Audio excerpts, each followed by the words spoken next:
apakah kalau dari gestur tubuh dia agak melambai, apakah dia homoseksual? 50%, nggak bisa 100%.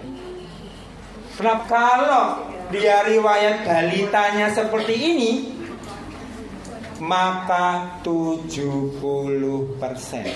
Yang awalnya 50 dari gestur tubuh, ini menjadi 70%. Yang perempuan sejak umur 0 tahun, 1 tahun ya, pas mandi di bak, Dik, vaginamu ini adalah hak milikmu seorang, tidak boleh dipegang siapapun kecuali suamimu kelak.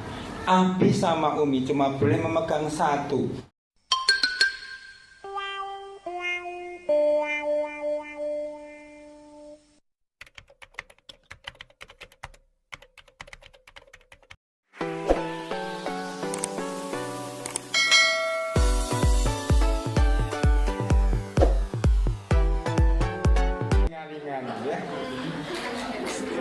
Nah, ini adalah ciri-ciri pertama. Kasinyo, apakah kalau dari gestur tubuh dia agak melambai, apakah dia homoseksual? 50%, nggak bisa 100%. Kenapa? Ada kultur di mana memang perempuan di sini laki-laki mirip perempuan dan sebaliknya. Solo, Jogja dan sebagainya. Atau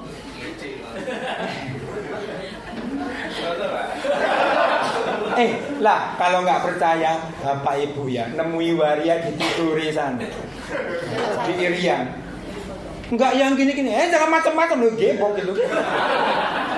Ngomongnya kayak orang Medan kan.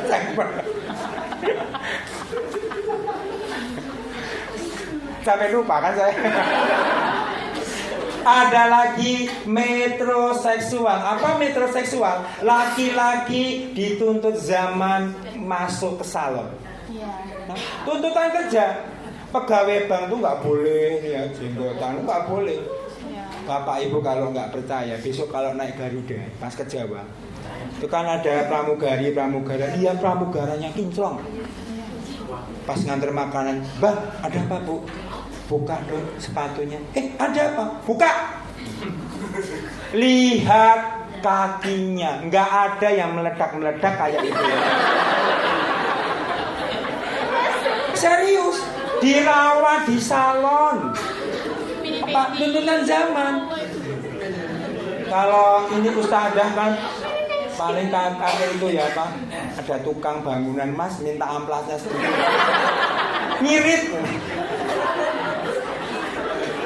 Nah, jadi nanti pas pemilihan murid, pas ada murid datang baru, ini kok agak kembang-kembangan ya. Misalkan mas-mas, kok ini agak tomboy. Lihat masa balitanya.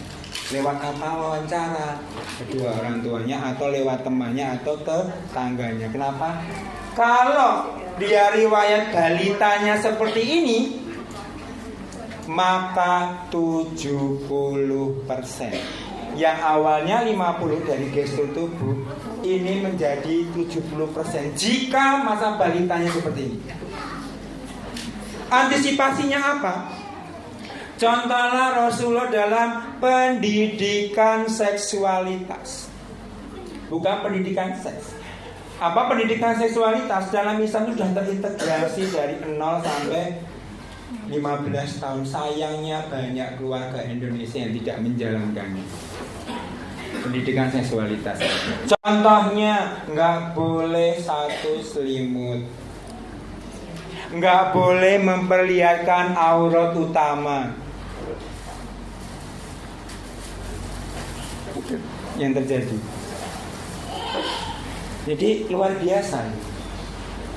Ini nanti masuknya di materi pendidikan seksualitas. Kapan-kapan ya, insya Allah saya kalau balik sini lagi. Yang kedua, penguatan di usia 6 sampai 10 tahun. Penguatannya lewat trauma atau luka jiwa di jiwanya, tanpa sadar Bapak Ibu melukai jiwanya. Contohnya lewat pelecehan seksual. dengan segala dimensinya. Bapak Ibu selama ini masih salah membedakan antara kekerasan seksual dan pelecehan seksual. Kekerasan seksual itu sudah menyangkut mulut, payudara, dubur, anus, kemaluan. Sudah kekerasan seksual. Kalau pelecehan seksual, saya berdiri di sini nggak memegang Bapak Ibu, tiba-tiba melorotin celana saya untuk merangsang saya atau merangsang Bapak Ibu, itu pelecehan seksual. Siulan itu sebetulnya pelecehan seksual. Sweet.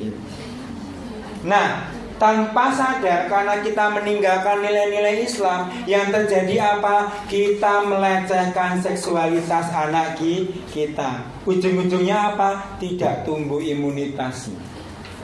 Contohnya, Bapak Ibu punya anak umur 1 tahun, dimandikan, dihanduki, kasih minyak kayu putih, pas ngasih bedak mempermainkan alat kelaminnya. Titikmu lucu deh. Itu pelecehan seksual. Bagaimana anak akan menghargai dirinya sementara Bapak Ibu malah melecehkannya? Apalagi sampai umur sekian masih dipermainkan. Jangan salahkan, nanti anak pas ngaji dipegang-pegang temannya pasti diam saja. Saya kasih contoh di rumah saya. Yang perempuan sejak umur 0 tahun, 1 tahun ya, pas mandi di bak, Dik, vaginamu ini adalah hak milikmu seorang, tidak boleh dipegang siapapun kecuali suamimu kelak. Abi sama Umi cuma boleh memegang 1 ketika memandikan, 2 ketika menceboi, 3 ketika vaginamu terasa sakit dan harus diperiksa. Apakah paham? Paham. Umur 2 tahun gak mau diantar ke WC oleh saya, malu bapaknya sendiri. Umur 4 tahun dipegang pahanya sama kakak laki-lakinya, abangnya, dia gak terima. Ini punya aku dan suamiku, gak boleh dipegang sembarangan. Hati-hati. Nah, ibu lucu, mah kebelet pipis. Pipis di hadapan banyak orang. Nggak boleh. Jelas tutupi auratnya. Nggak boleh kelihatan aurat utama. Yang kedua, trauma lewat adegan kekerasan orang yang dicintai oleh si anak. Contohnya di Perlu Sabar, ada seorang bapak, dia laki-laki, tertarik pada mempunyai istri, tapi ngeseknya sama laki-laki. Orientasinya aneh, kenapa? Ketika dia SD di umuran sekian, dia tanpa sengaja melihat bapaknya setengah memperkosa ibunya. Ibunya menjerit-jerit, menangis. Apa yang tertangkap? Seks itu menyakiti perempuan. Aku gak mau menyakiti perempuan. Jadi dalam pikiran dia, nge-seks itu akan menyakiti perempuan. Nah, saya minta Bapak Ibu kalau melakukan hubungan suami istri, please jangan ada anak-anak di situ. Kasihnya dia tidur, bisa pura-pura tidur. Nangkapnya bisa salah. Kasihnya bagaimana kalau rumah saya RSSSSS. Ya itu cuma 1 untuk makan, minum, nonton, ya itu di situ. Ya modalnya bantal lah ya. Tutupi bantal buat beteng, atasnya dikasih sarung. Supaya apa? Kalau gerak-gerak kelihatan. Kok gerak-gerak? Bapak Ibu langsung jadi Power Rangers. Cepat sih.